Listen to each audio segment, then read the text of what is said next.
Do you struggle not knowing how much stuffing to put in your Amigurumi dolls? Maybe you've done some research and it still seems like a mystery. Well, in this Amigurumi tutorial, I'm going to share my tips with you on how to stuff your Amigurumi dolls. Before you begin stuffing your Amigurumi doll, let me share a few things that I do to prepare for this step. I know some patterns might tell you to stop and stuff your work or just tell you to stuff as you go, but I don't always follow the rules when it comes to that. The reason I don't always stuff as I go is because sometimes that stuffing can get in your way.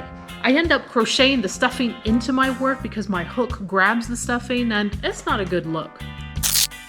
Stuffing the work too early can also fill it a little bit too much, and when you've got a couple of more rounds to go, it makes it harder to get those nice tight stitches, which ends up leaving you with some pretty big gaps. So I only reach for that stuffing when I'm almost done with my piece. Now there are some exceptions to this. If I'm crocheting a piece like the tail for this puppy dog that's curved, I will have to try and stuff this as I go. Otherwise, it will be pretty difficult to get into the bends and things like that if I wait till the last minute. I don't know about you, but I never really know how much stuffing I need for a project, and I don't like leaving my seat just to get up and go get more. I want to keep working. So just make sure you've got plenty on hand.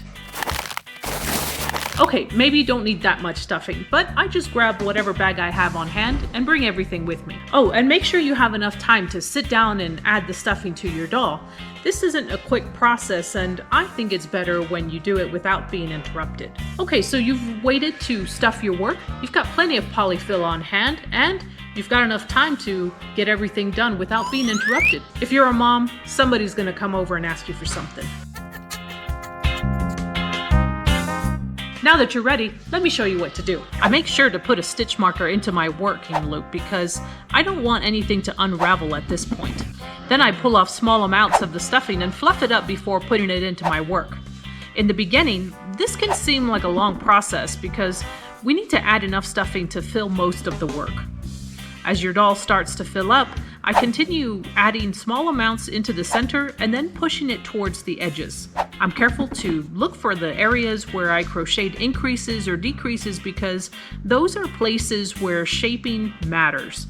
Rounds that had lots of increases clustered can be a place where you need to add more stuffing because it's going to round out the piece. And places where you decreased a few times should need much less. Something else I do is take breaks to look at what you've got so far and just take a time to look at the areas that might need more or less stuffing. Sometimes you can press the work in a little bit to see where it's a little bit too soft. Everything should be pretty firm and spring back just a little. If you're starting to see the stuffing coming through the stitches, you can remove some, and the stuffing that you remove can just be pushed around to another place that might need it. When you're checking out your work, it's a good idea to look from all different angles and really make sure that you're getting the stuffing into all the different areas. You can also use the pictures in the pattern as a guide so you get the right shape in the right places. I want to take some time to talk about overstuffing and understuffing your work. Overstuffing is when you've added too much and it really stretches out the fabric that you've crocheted so much that you might start to see it coming through. It's kind of like when you blow up a balloon. As you blow into the balloon, it keeps getting bigger and bigger. And if you keep going, you might not have a balloon anymore. No, your work isn't going to explode on you, but it won't have the right shape and it might not look the way that it should. Then there's understuffing your work, which is not putting enough. This can leave your doll flopping over when it should be standing up, or just leave it looking flat. One of the most popular tips for how to stuff your Amigurumi is to overstuff it just a little, because over time the doll will kind of deflate. And that all makes sense because I've seen that effect with some of the dolls that I've made for my kids over the years, but how much is just a little? For me, I just keep an eye on my work and what those stitches look like. It's okay if you've added too much. You can always take some out, and this is why I say you need to make sure you've got enough time to do this. I don't think there's a quick solution for this and magic rules to help you out. You just gotta pay attention to what you're doing, and maybe there's something different. Let me know in the comments. All right, I've got some more tips for you. When you buy a bag of polyfill, it usually comes with chopsticks. Yeah, that's what they really look like, and this one only had one. These are really just meant to help you get the stuffing into your work, and it's especially helpful when you're trying to push stuffing into a small hole that's probably a little bit too small for your finger.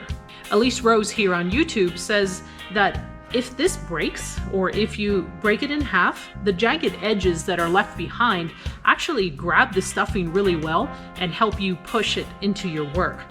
I'm not sure that I'm going to try that with this guy. I'll just use it as it is. Anyway, I've already talked to you about why you shouldn't overstuff your work, but sometimes it can be a good thing. Adding more than you need creates a very stiff and firm piece, and sometimes that's what you need around the neck or the legs. And then there's the tip of not fully stuffing your work. If you want things to lay a little flat, like in the arms, I usually make sure that the hands are pretty firm and then stop putting in the stuffing about halfway or 2/3 of the way up, just depending on what the doll is. You don't want to end up with a doll that looks a little awkward.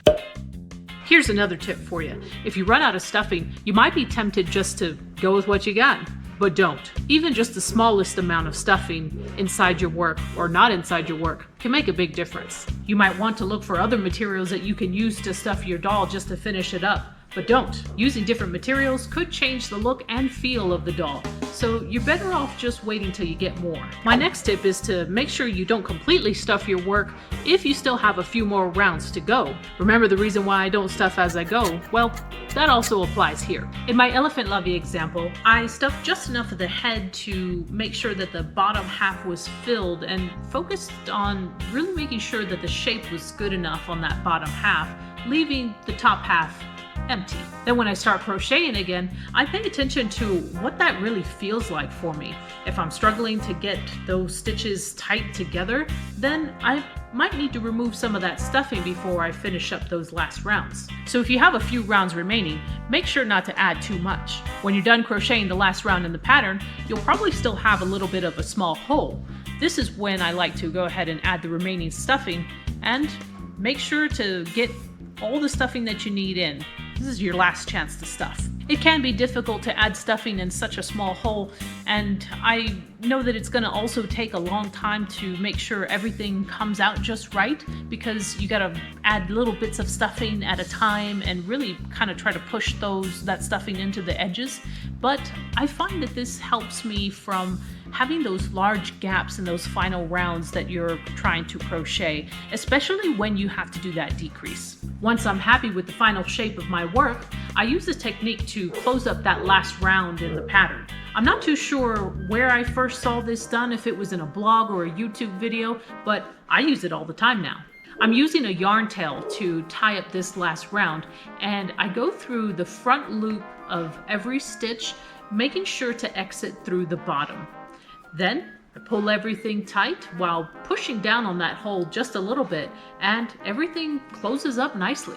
Pressing down on that hole as you pull that yarn tail tight really makes a difference.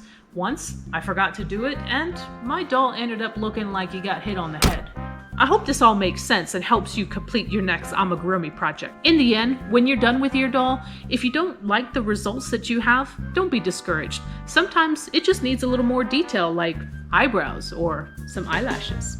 If you notice something just looks off, just take it as a learning opportunity. I've been crocheting amigurumi for more than 20 years, and sometimes I still have those moments.